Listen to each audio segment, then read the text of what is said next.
So, welcome to that Indie Talk podcast. Your episode is going to be part of a series for Women's Month. Every Women's Month, I have a series of interviews with women across the world. And this year, I Yeah, decided to do it different. Feature people that I've met. Put the focus on them, people who contributed to the space over the years, and just find out where they are in their fitness journeys and what factors affect women because it is Women's Month and there's a lot. There's a lot to unpack. yeah, yeah. Um, so yeah, everybody who's watching this, welcome. And today's guest is Tumi. I met Tumi when we were still running at NRC in Johannesburg. Yeah. And now, Jiki Jiki, all of a sudden before COVID, she was gone. She was in Bahrain, am I correct? Yes, yes, I'm in Bahrain. It actually happened, it was so crazy. I was just in a space where, you know, being in this industry, like you said, we met at NRC.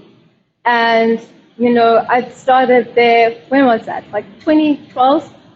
And in Mm, 2016, that's when did NRC start? Yeah, 2012, you're right, because that's when it was still the Rosebank run. yeah. It was still Wow. Rosebank Run. I was at Okay. Lysoff then, so like after class, I'd like quickly run up to the zone so that I could join the run.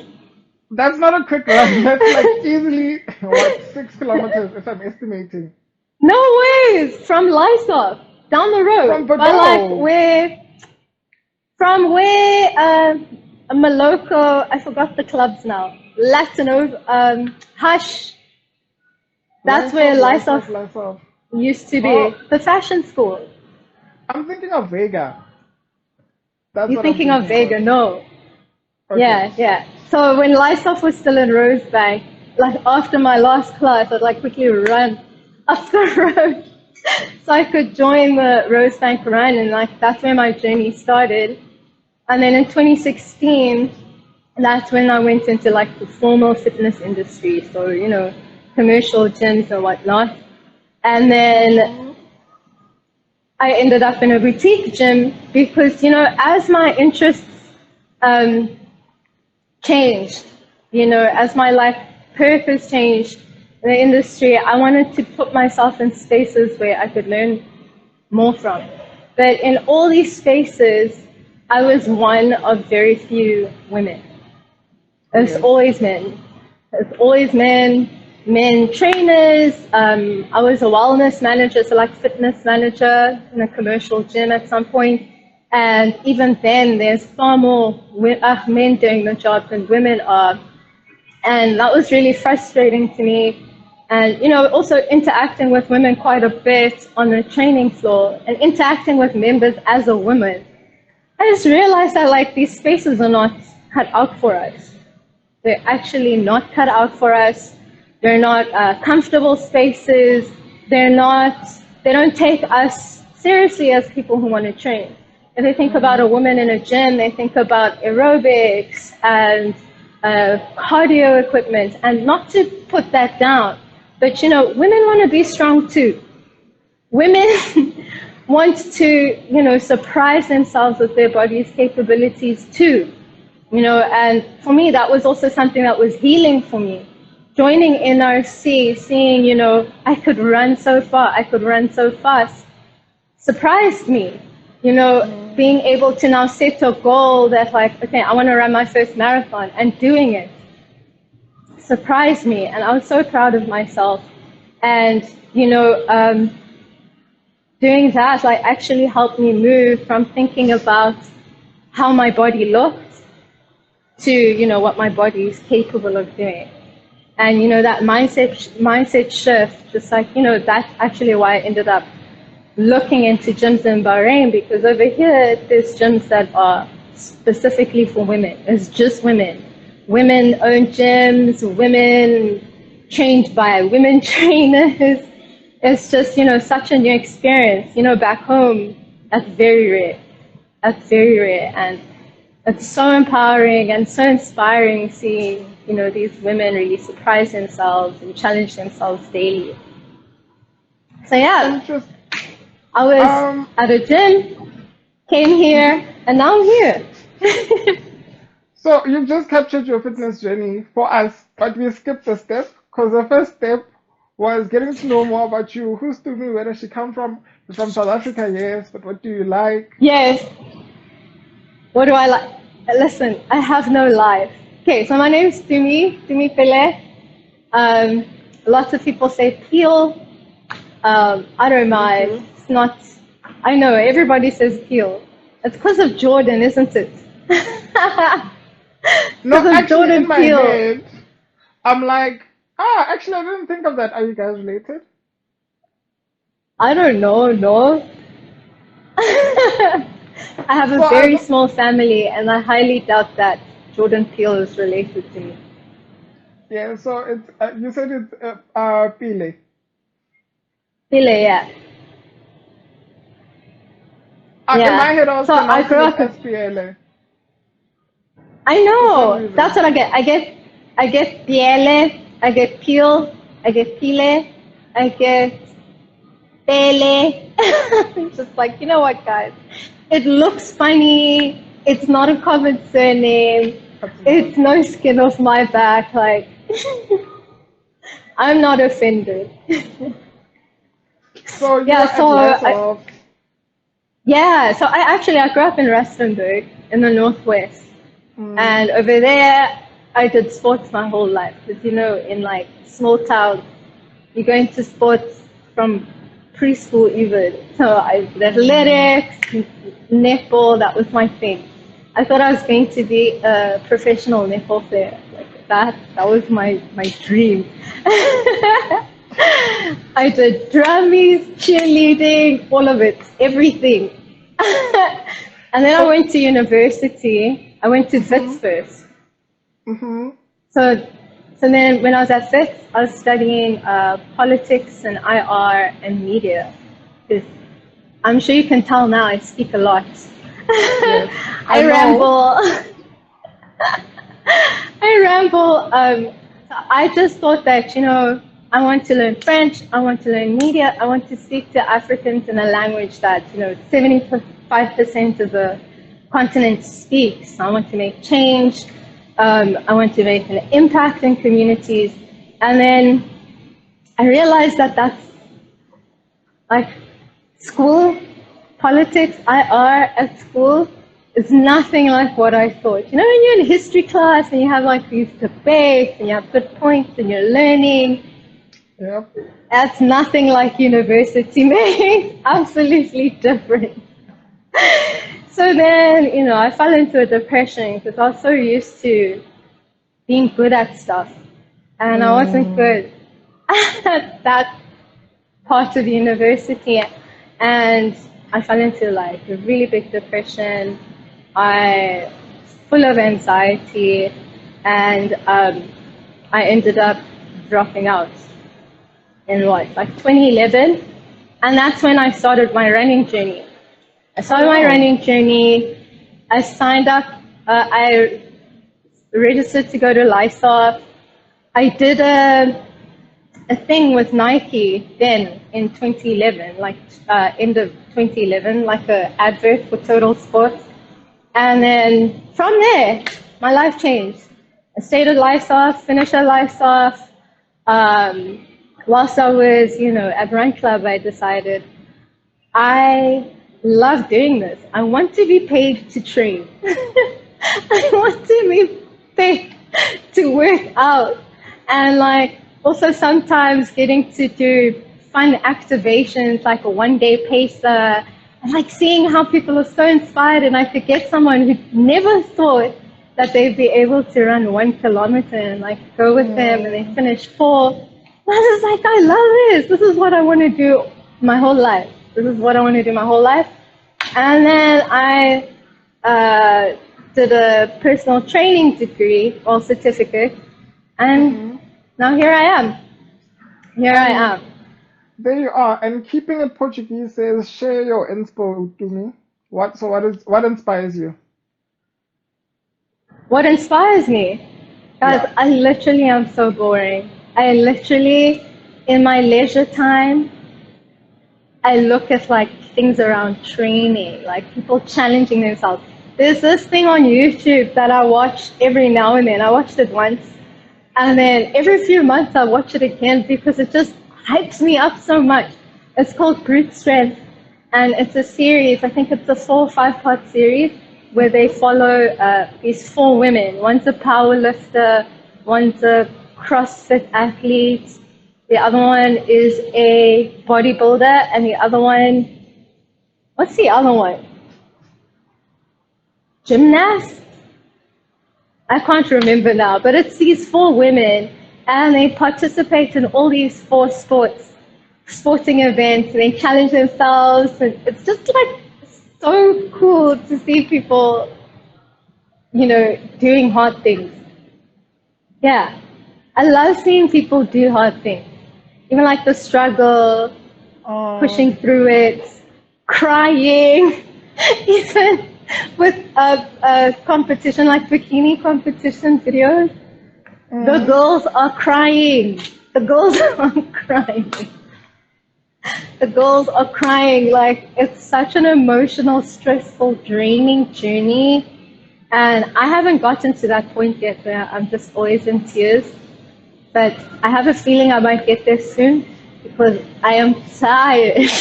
I'm exhausted. But it's always so worth it, like seeing the results, seeing how much stronger I am, challenging myself, getting through it, knowing that I can do hard things. That's what inspires me. And in terms of inspiration for your bikini competition, you're friends with Vicky, and she's a champion, right? Yeah, she's actually my prep coach. It's actually so funny. I met Vicky on set.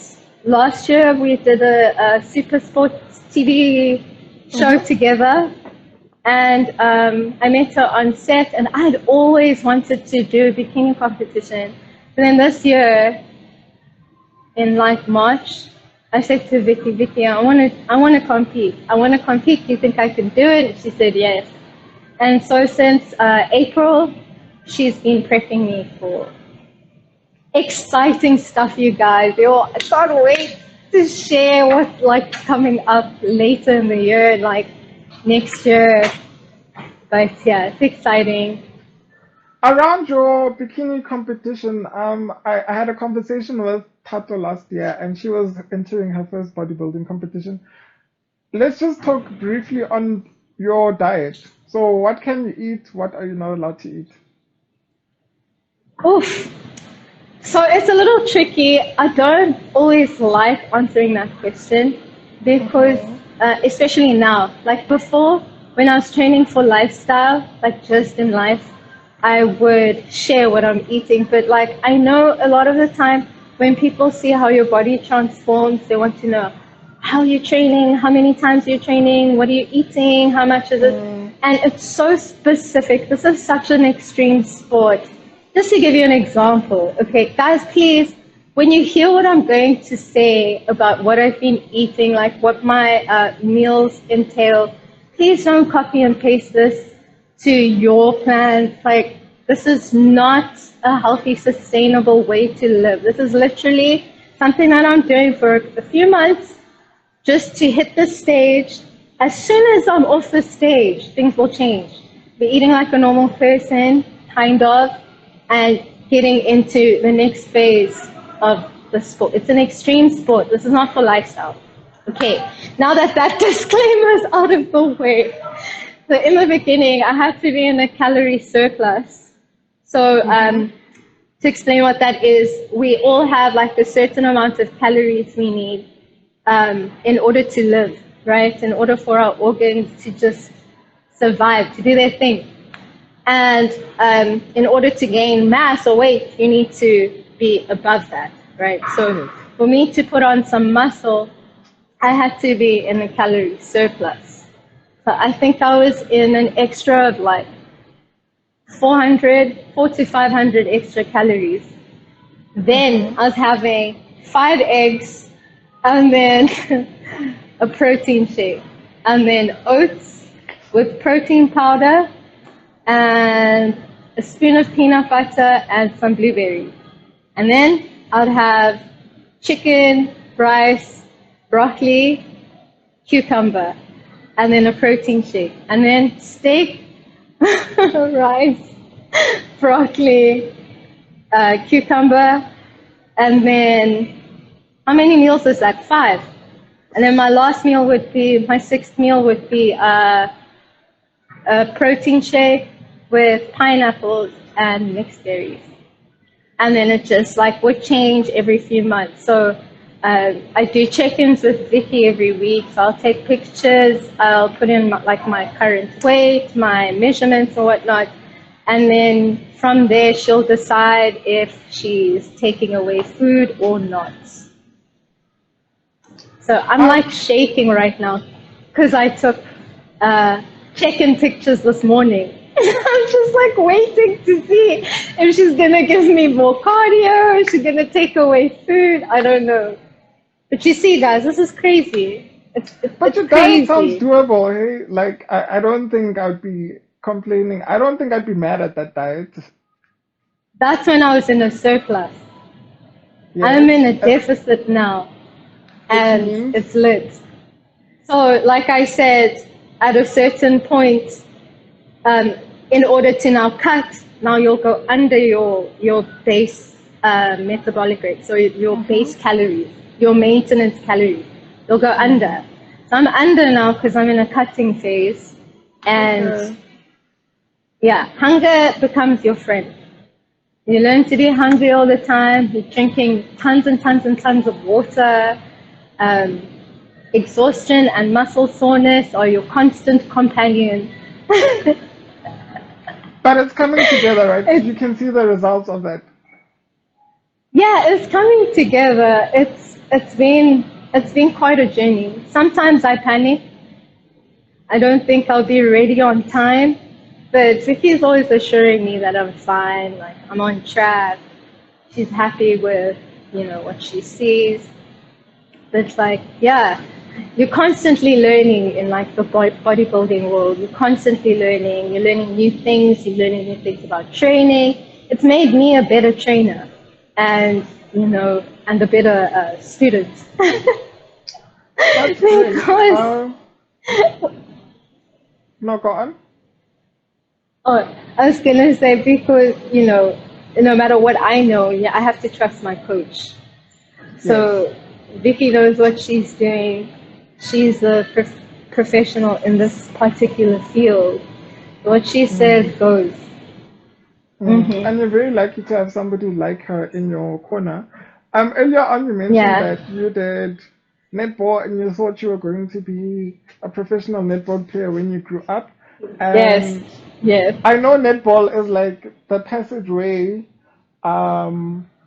I don't want to say passageway, but should I say a birthright for black girls? Like if you didn't play netball in high school or primary school, you did not go to school. So with that, I want to ask, right? So you've been in the bodybuilding space, you've been in the sporting world for the past couple of years.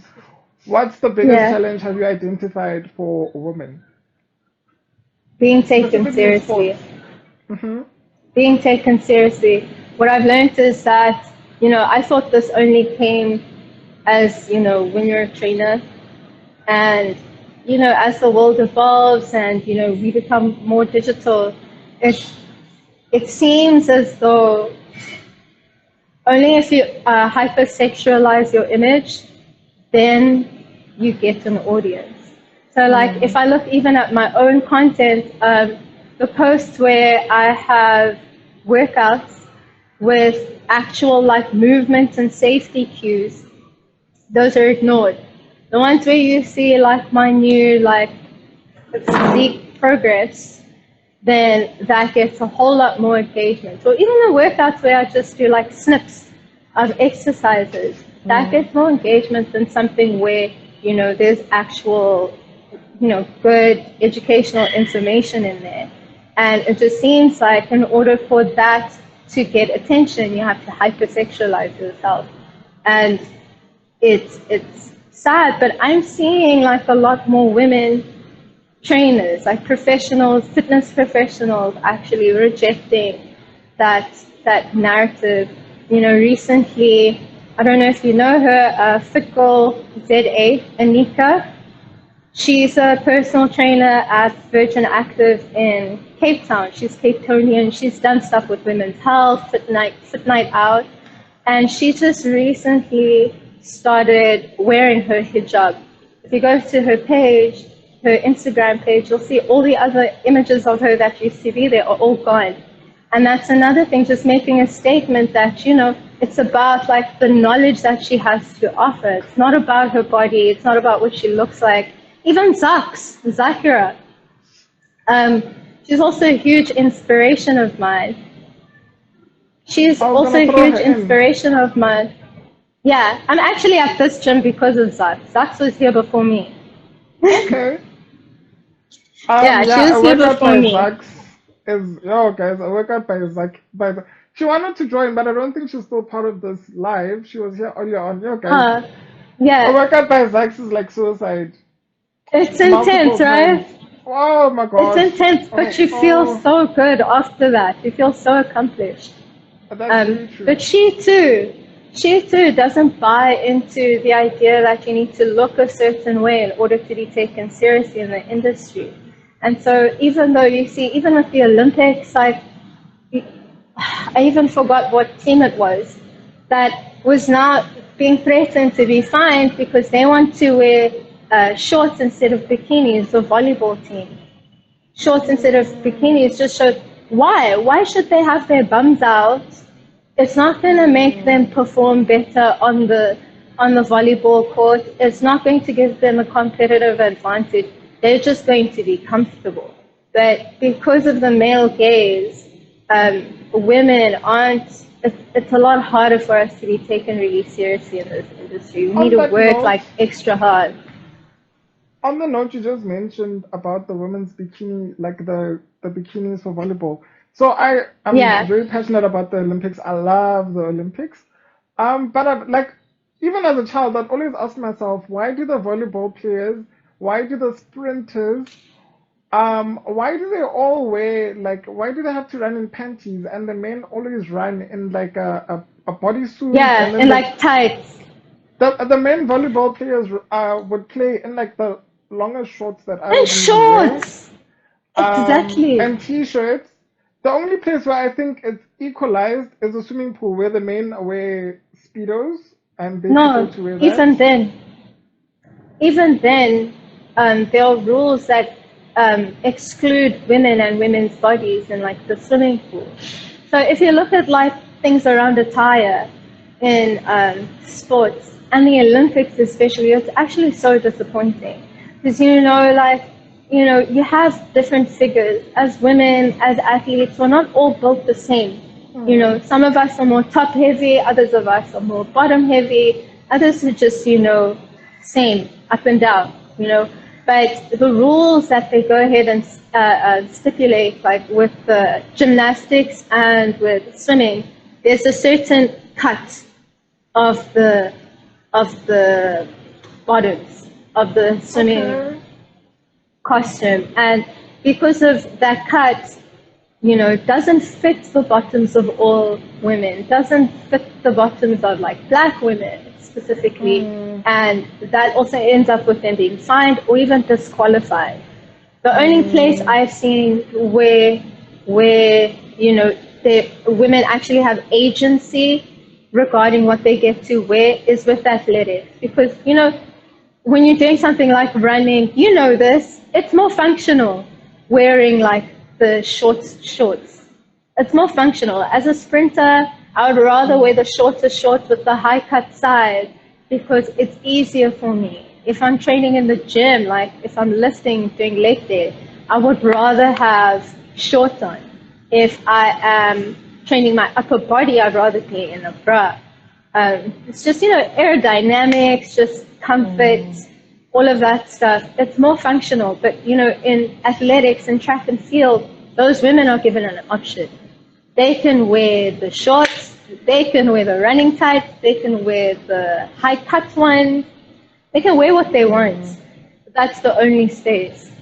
Maybe it's because black people are dominant in that that particular category. There's I also the don't issue with know. the hair, right?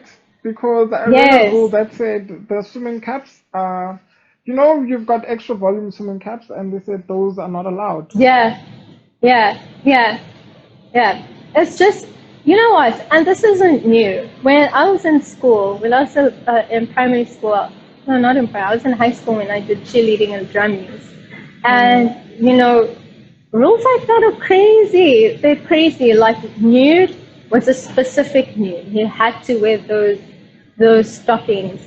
When we would create the routines for competitions, once we had like all the formations down, all the routines down, some of us would, like the older team mates, would stand in the front and we'd have the squad transition from formation to formation and just move it around for aesthetics, like for optical purposes, not mm-hmm. have too many black holes in the front.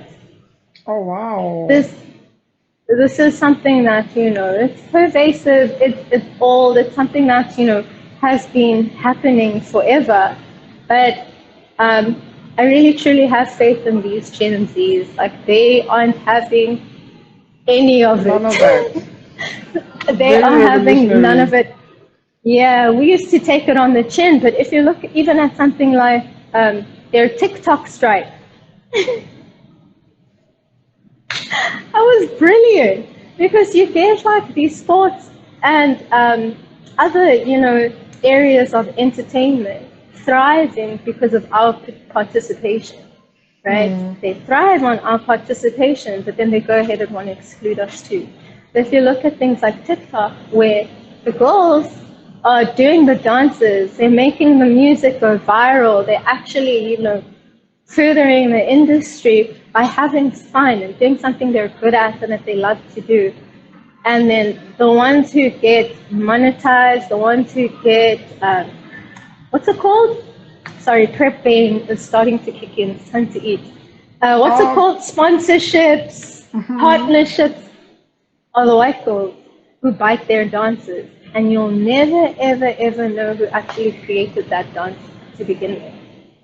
Mm-hmm. And they went on strike. The girls said, we're not doing it anymore. We're not doing it. And it was bad. There was nothing. Megan's song didn't go viral because the Gen Zs were on strike. They know how much influence they have. They know the power of their voice. They know the power of their participation. And they're not scared to Mm, withdraw any of that. And that's, you know, that's really, that's phenomenal. That's quite something. I guess with us, it was like accept the space that you're in. You're lucky to be in that space, you know? Get in that space and Exactly, keep quiet. exactly. Yeah, But these exactly. millennials are They'll like, make for you what? captain of the team. For what? Exactly. They'll make you captain of the team and then you'll just keep quiet because you're now captain. You don't want to lose your captain position. You know, it's quite sad, but again, we need to give ourselves some grace because, you know, people only operate from, you know, their place of knowledge. That's as much as we Mm, knew and were exposed to at that time, and those are the decisions we were able to make then. If we were mm. exposed to what these Gen Zs were exposed to, we may or may not have, you know, made different choices. So how as But I'm glad. Looks like things are changing. yeah, things are changing for the good. With like things like TikTok strike you Mm. just mentioned, and the women's gym that you're working at there. So how has your move, your shift from being a South African personal trainer to being a personal trainer in Bahrain with women-only gyms, women-only people who want to come to train, women-only athletes? How's the atmosphere? How do you contrast it? So, unfortunately, because of COVID, I haven't been able to explore. But now, you know, majority of the country is vaccinated. It's a lot safer for me to go see what's happening in other places. But, you know, looking at the space that I'm in, that I've been in, this facility, um, there's actually nothing different. There's absolutely nothing different. What I see different, though, is the equipment in the facility. So, you know, back home, if you think of a women's only gym, you'll think of Curves. And Curves is Mm-hmm. like a home studio. Because it's like a home studio.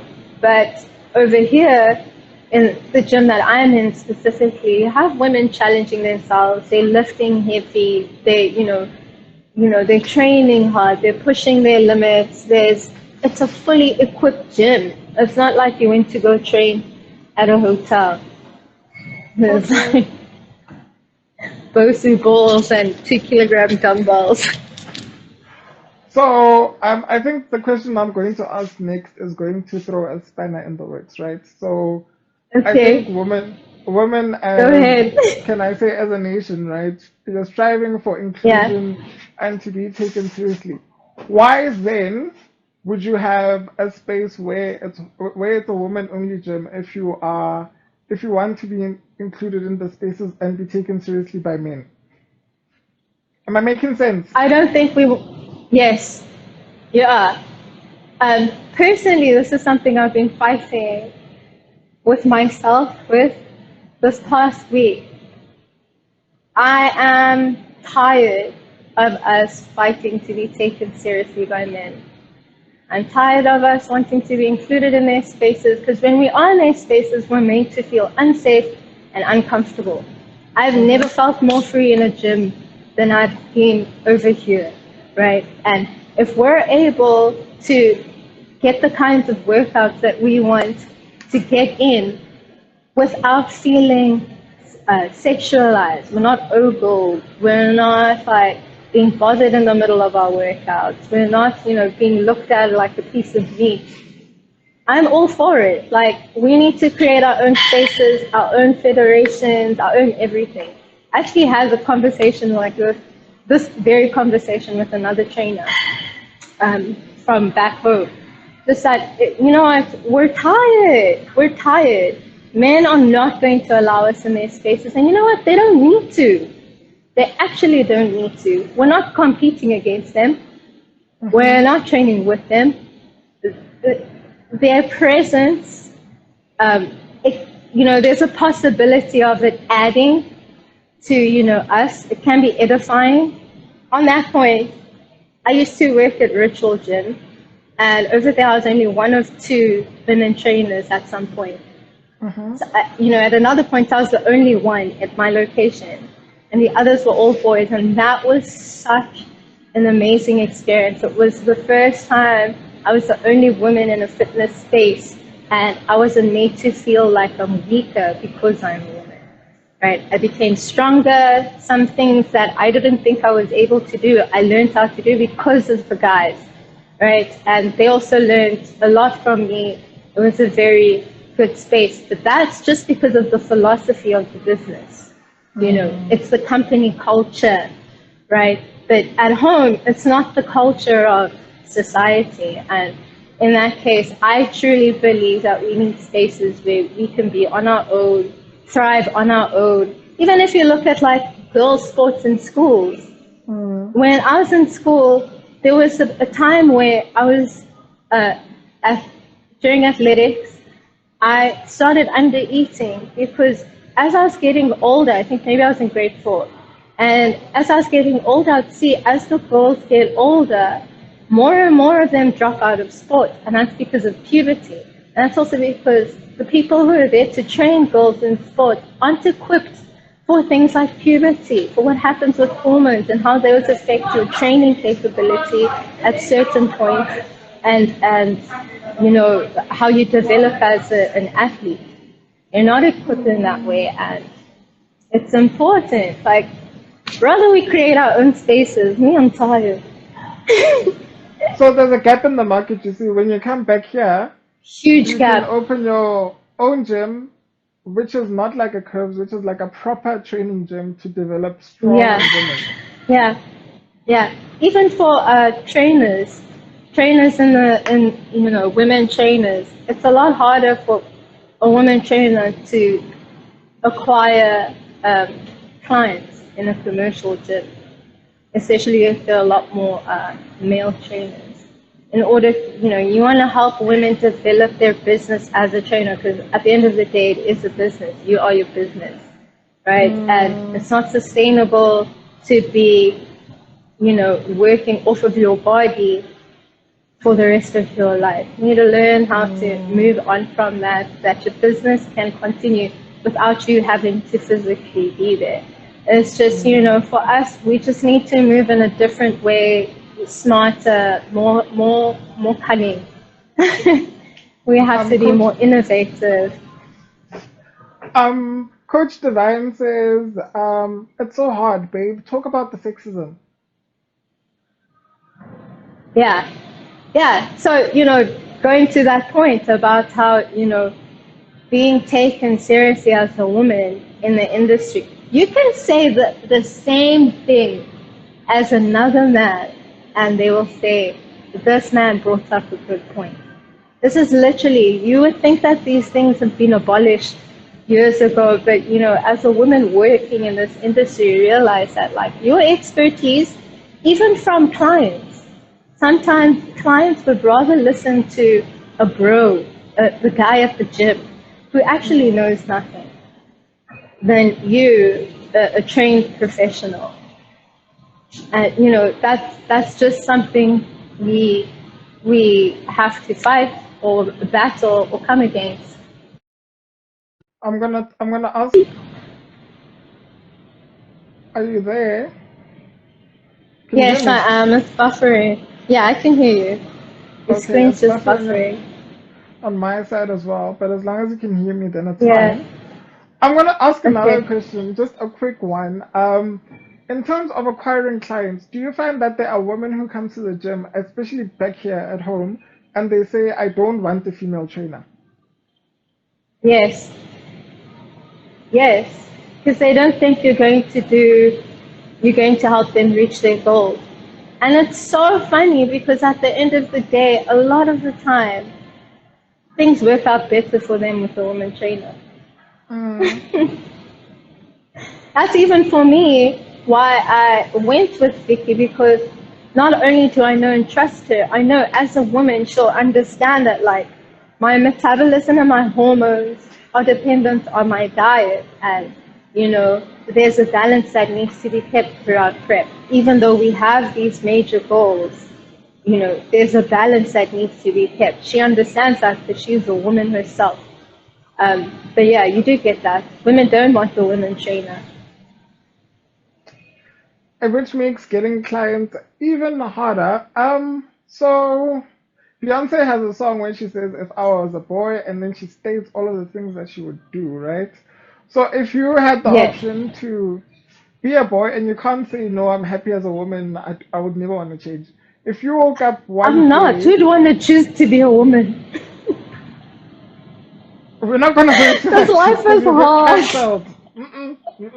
We're not going to do that. That's true. If you were, That's true. if you had to wake up one day and you're suddenly a boy, like what's the first thing you would do? First thing I'd do. Oh my god. Yes. Okay, first thing I'd do, I'd wake up, put on my running shoes, go for a run. Then, this is my day as a boy here in Bahrain. Okay, so I go for a run that would end at the beach. Once I get to the beach, because I'm a boy, I don't have boobs, just take my shirt off, go into the sea, have a swim, have a chill at the beach, and then I'll take a nice little stroll, and then I'll go have some food, because I'm always hungry. And I'm assuming Mm-hmm. that if I were a boy, I'd be even more hungry. Yes. I'd go have a nice little meal on my own, because no one's going to come to me and say, do you need some company? And I'll chill. I don't know how long I'd stay there for. Mm-hmm. And then what else would I do? I think that's the perfect like day off. My day off is on a Friday. Can you hear me?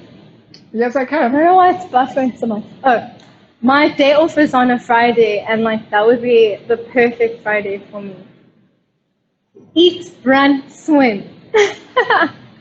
In peace, with nobody bothering you, with nobody In catcalling peace, you, with nobody please. asking to pay for your food. Like, do you think I'd go to a restaurant not knowing how I'm going to pay? Call the waitress, open the menu, pick my meal, not knowing how I'm going to pay for it. Sir, please, a chance. So these are behaviors that must stop from the men's side. These are behaviors that must stop from the men's side, for sure. Just leave us alone, guys. Jeez. Wow, mind your own business. I find I find it very disheartening that like you cannot run alone as much as you would like to run. Even here in South Africa, a lot of women cannot run alone because they feel unsafe. Yeah. Over here, it's not even, I find I've never felt safer. Like in my life, I've never felt safer. I remember when I first got here and like realizing that people leave their car doors unlocked here. Hmm. People leave their car doors unlocked. You can walk with your phone like out. At Nothing's night. gonna happen. At Mm. night, you can walk to the mall at night. Nothing's gonna happen. I've never felt so comfortable. Literally, the only time I've heard has been one time, and it was a man from home. It was. I was like, I should have known. And I heard, it's like, yes, so even here, you guys took your behavior from home and exported it. It's learned behavior, right? It never leaves you. It never leaves you because it's learned behavior, you're right? It's ingrained. The moment you see something, you just feel like, wow, I need to appreciate it. Whether that form of appreciation is wanted or not. You appreciate it, so you're gonna make it known. Yeah, but the only reason I feel like people don't, or women don't run here on their own a lot, I've seen quite a few who do, but it's just because of the driving. Like just Okay. the roads. Roads are busy. So Mm. it's a lot safer if you're in a group and you go from one point to another. Yeah. Okay. Other And than also it's that, hot. really said, and it's hot. Also, it's hot.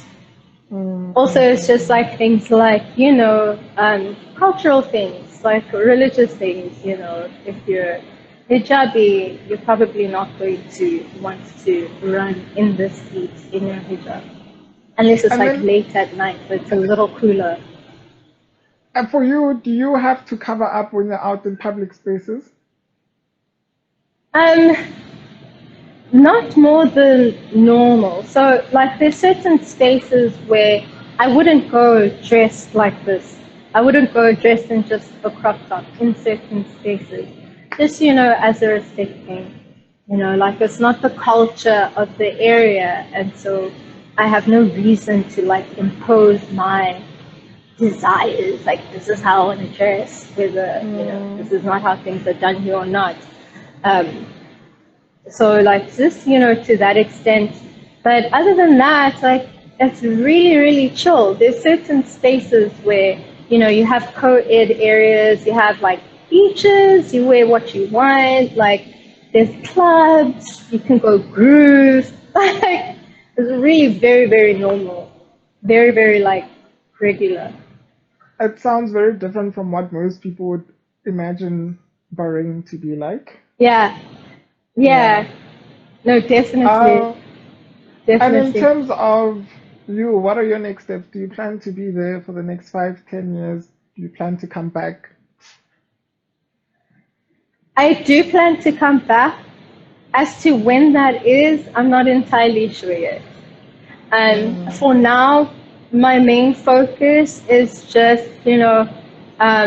building my career as a bodybuilding athlete. See where that takes me, and simultaneously, like building my business as a trainer. I did mention earlier about, moving into a digital space because that's more sustainable Yes. and you get to impact a lot more people. Like we're a digital community. I mean, like, look now, I'm not homesick because like here you are, familiar face, familiar voices, familiar, accents, all the Mm, people in like the comments, it's people from home.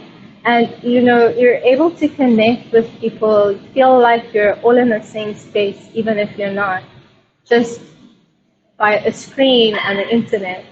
And, you know, I'd like to move on in that space. We have a question from Nolo Mokwena. She says, Oh my Mokaba, God. re utuba yang one. Translation, that means Caloric deficit. how do we break down our pot bellies, beer bellies? And the answer is caloric deficit. Deficit. So remember earlier I was speaking about how we have, you know, everybody has their maintenance calories, the amount of calories your body needs to live, just to function. Majority of us eat over here.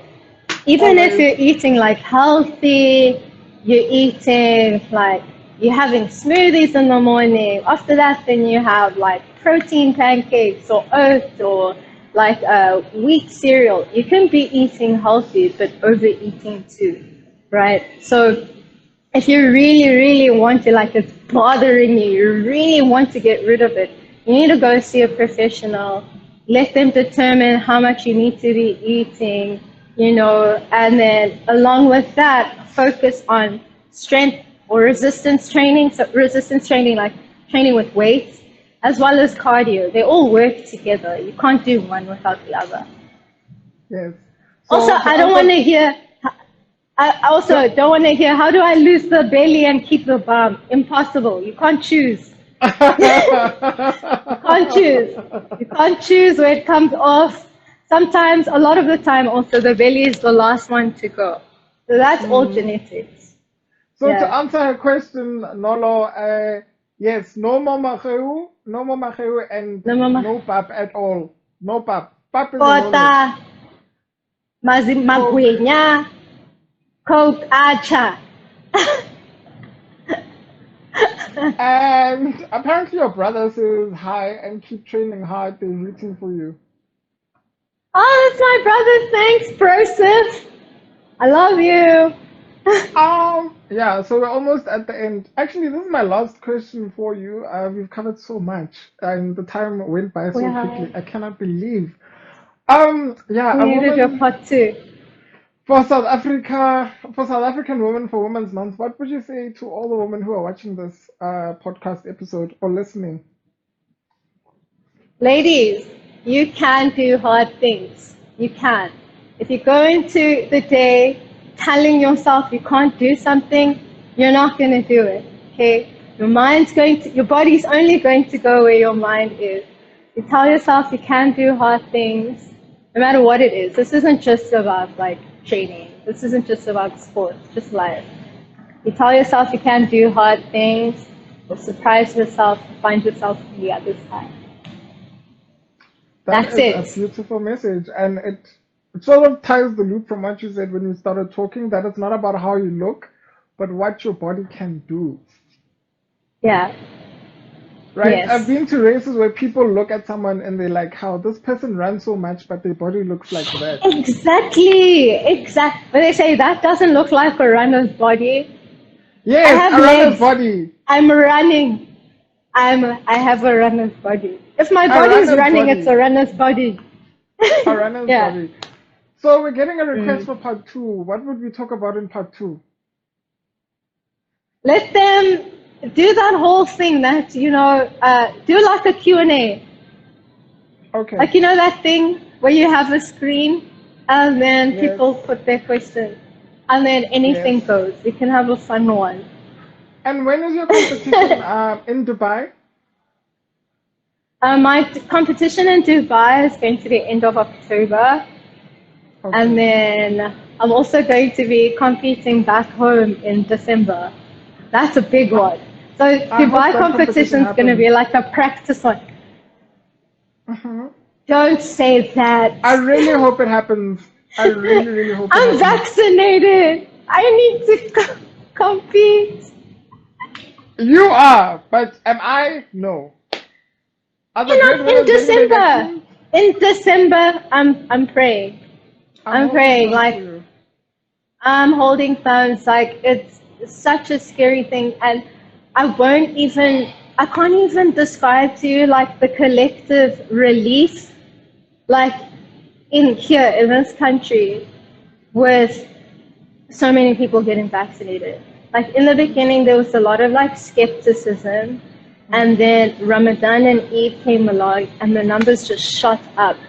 Of course. And after that, we ended up in like a 6-week lockdown. And in that lockdown, people were getting vaccinated, but like also people were dying. Like things were really, really bad. It was looking like what it looks like at home. And like if there's anything I can encourage you guys to do, it's just like, guys, please keep yourselves and each other like safe. Like stay indoors, only make necessary trips. Like get vaccinated. Get vaccinated. Like yes, you can still get COVID with the vaccine, but the effects are so much less. Sorry, the effects are so much less devastating, right? Like, do it. The relief is just, it's immense. It's immense. Like the freedom of movement, it's immense. And this is coming from somebody who's had COVID, right? Yeah, I had COVID. Guys, it was such a shock for me. It was such a shock. Like I thought, I'm healthy. It's not going to hit me so bad.